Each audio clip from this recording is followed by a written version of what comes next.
In my view, and what I have heard from many, many people, is that they will not accept an oligarchic form of society where a handful of billionaires control our government, where the wealthiest person on earth, Mr. Musk, is running all over Washington, D.C., slashing the Social Security Administration so that our elderly people today are finding it extremely difficult to access the benefits that they paid into, where Mr. Musk and his friends are slashing the Veterans Administration so that people who put their lives on the line to defend us will not be able to get the health care that they are entitled to or get the benefits that they are owed in a timely manner. Slashing the Department of Education, slashing USAID. And why is all of this slashing taking place? It is taking place so that the wealthiest people in this country can receive over $1 trillion in tax breaks. You know, this is Bernie Sanders at his absolute best. Just days ago, he delivered a powerful, nearly 30-minute speech on the Senate floor warning that the United States is barreling toward authoritarianism, and the billionaire class is holding the wheel. Now, if you're waiting on Chuck Schumer or Hakeem Jeffries to speak this clearly and this urgently, you're going to be waiting a long time. But Bernie is calling it out. He's loud, he's clear, and he's unapologetic. And these veterans and Americans all over our nation will not accept an authoritarian form of society with a president who undermines our Constitution every day. Every day there's something else out there where he's undermining our Constitution and threatening the very foundations of American democracy. That is not what people fought and died to allow to happen. And while we spent years hearing the Biden-Harris campaign warn about fascism and the threat of authoritarian rule, who's actually taking that threat seriously now? It's not the Democratic leadership. They're too busy negotiating with the people they're supposed to hold accountable. Bernie and his progressive colleagues are the ones sounding the alarm and demanding real resistance. What Sanders delivered on that Senate floor, that's what the phrase defending democracy is supposed to mean. Not empty slogans slapped on fundraising emails. He spoke plainly about what we're up against. He named names, including the billionaires financing the rise of Trump's second term. So let us be clear about what is going on. Donald Trump is attacking our First Amendment and is trying to intimidate the media and those who speak out against them in an absolutely unprecedented way, Mr. President. He has sued ABC, CBS, Meta, the Des Moines Register. His FCC is now threatening to investigate NPR and PBS. He has called CNN and MSNBC illegal.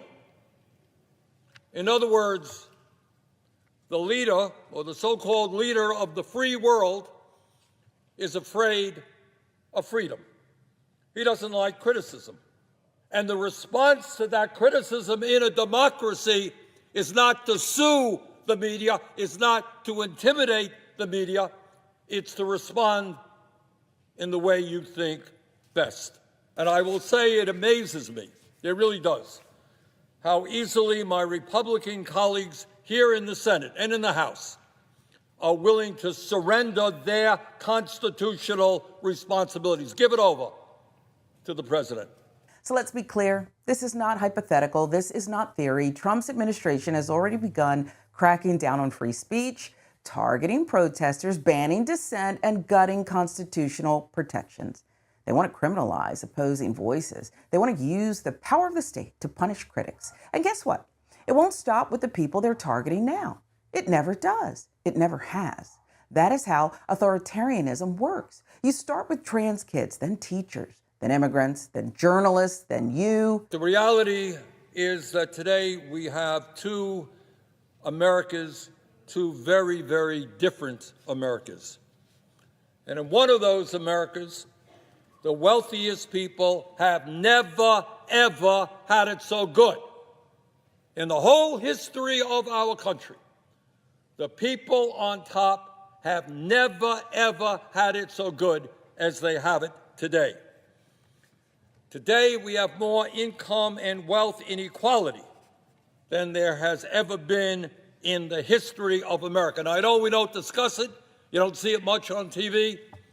You don't hear it talked about here at all. But the American people do not believe that it is appropriate that three people, 1, 2, 3, Mr. Musk, Mr. Bezos, and Mr. Zuckerberg, three Americans own more wealth than the bottom half of American society, 170 million people. Really? Three people own more wealth than 170 million people? Anybody here think that is vaguely appropriate? And by the way, those very same three people, three richest people in America, were right there at Trump's inaugural, standing right behind the president. So you want to know what oligarchy is? I know there's some confusion out there. What is oligarchy? Well, it starts off when you have the three wealthiest people in the country standing right behind the president when he gets inaugurated. Bernie nailed it. None of this is happening in a vacuum. While civil liberties are under siege, the billionaire class is raking in record profits. It's not a coincidence. That is the plan. The more Trump and his team can restrict protests, silence journalists, criminalize dissent, the more power they can hand over to their corporate backers. It is not just a political project, it's an economic one. And the people getting squeezed the hardest? Working class Americans, union organizers, renters, students, anyone fighting for a better future. The top 1% in our country now own more wealth than the bottom 90%. CEOs make 300 times more than their average worker. And unbelievably, real inflation accounted for wages today, the average American worker, if you can believe it, despite a massive increase in worker productivity, is lower today than it was 52 years ago. And during that period, there was a $75 trillion transfer of wealth that went from the bottom 90% to the top 1%. That is the reality of the American economy today. And you know what? Maybe we might want to be talking about that. We have more concentration of ownership than ever before. While the profits on Wall Street and corporate America soar, a handful of giant corporations dominate sector after sector, whether it's agriculture, transportation, media, financial services, et cetera, et cetera. Small number of huge corporations, international corporations, dominating sector after sector. And as a result of that concentration of ownership, they are able to charge the American people outrageously high prices for the goods and services we need. But there is another America. And in that other America, 60% of our people are living paycheck to paycheck. And millions of workers from one end of this country to the other are trying to survive on starvation wages. And unlike Donald Trump, I grew up in a family that lived paycheck to paycheck, and I know the anxieties that my mom and dad have living in a rent-controlled apartment. Can we afford to buy this? Why did you buy that? And that's the story taking place all over America. What does living paycheck to paycheck mean? It means that every single day, millions of Americans worry about how they're going to pay their rent or their mortgage all over the country. Rents are skyrocketing, and people are wondering, what happens? What happens to me and my kids if rent goes up by 20%? And I can't afford it. Where do I live? Do I have to take my kid out of school? Where do I put my kid? In worst case scenario, do I live in my car? Let's be clear. There are many people who are working today who are living in the back of their cars? How do I pay for childcare? Talked to a guy the other day, a police officer, spending $20,000 a year for childcare. How do I buy decent food for my kids when the price of groceries is off the charts? What happens if I get sick or my kid gets sick or my mother gets sick and I got a $12,000 deductible and I can't afford to go to the doctor? How at the end of the month am I going to pay my credit card bill even though I am being charged 20 or 30% interest rates by the usurious credit card companies? What happens if my car breaks down and the guy at the repair shop says it's going to cost $1,000 and I don't have $1,000 in the bank? And if I don't have a car, how do I get to work? And if I don't get to work, how do I have an income? And if I don't have an income, how do I take care of my family? Those are the crises that millions of Americans are experiencing today. Let me ask you about something that your colleague, Senator Alyssa Slotkin, said. She said Democrats should stop using the term oligarchy because it's a phrase that doesn't resonate with all Americans. Are you missing a chance to speak to a wider audience, Senator? There is a war brewing in the Democratic Party, if you can believe it. Here's how Senator Sanders, who has been the standard bearer for the populist progressive wing of the Democratic Party for the better part of a decade, responds to criticism levied at him by junior Senator Alyssa Slotkin. Well, geez, we had 36,000 people out in Los Angeles, 34,000 people in Colorado. We had 30,000 people in Folsom, California, which is kind of a rural area. I think the American people are not quite as dumb as Ms. Slotkin thinks they are. I think they understand very well when the top 1% owns more wealth than the bottom 90%. When big money interests are able to control both political parties, they are living in an oligarchy. And these are precisely the issues that have got to be talked about.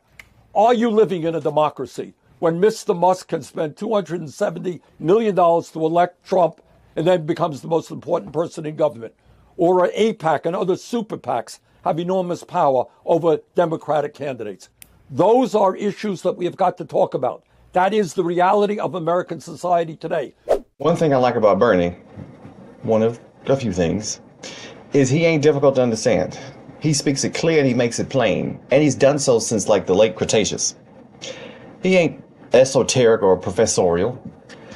He's a crotchety old grump who is absolutely correct.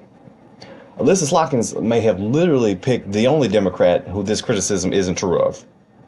Is it true that the Democratic Party can sometimes have a messaging problem and gets lost in the minutia of political correctness and language policing, which is ironically exactly what Alyssa Slotkin is doing in this instance? Yes, that's definitely true. But not Bernie. If you listen to him for 5 seconds, you know exactly what his message is. Do you want to live in a country that is ran by and for unelected billionaires, and in some cases elected alleged billionaires, who are only interested in personally enriching themselves at your expense, or don't you? As simple as that.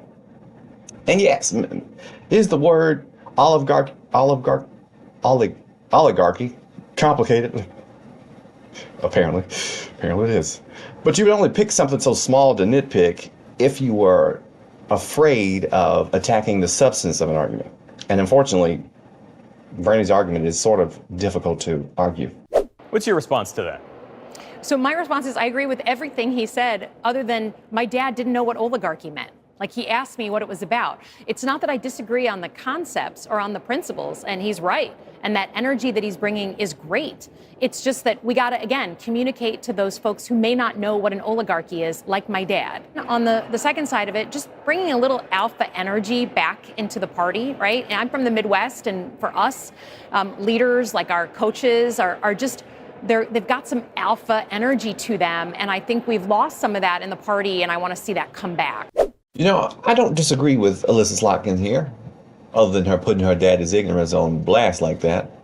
We do sort of have a vibe problem. The Democratic Party just isn't really vibing with the American people. And we've sort of lost the thread.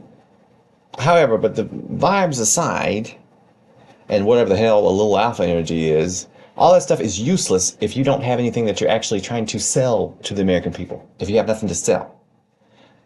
And here she talks sort of about pocketbook issues, but she never really lands on what she means by those things or what she thinks the party should stand on in reference to those things. Bernie Sanders has a message. It's clear and it's easy to point to.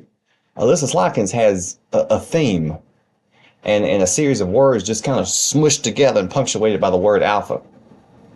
But the funniest part of this whole thing is that she and other people have been pointing the finger of blame at Bernie Sanders and the populist wing of the party as though he was in charge of the party when we lost to Donald Trump a few times.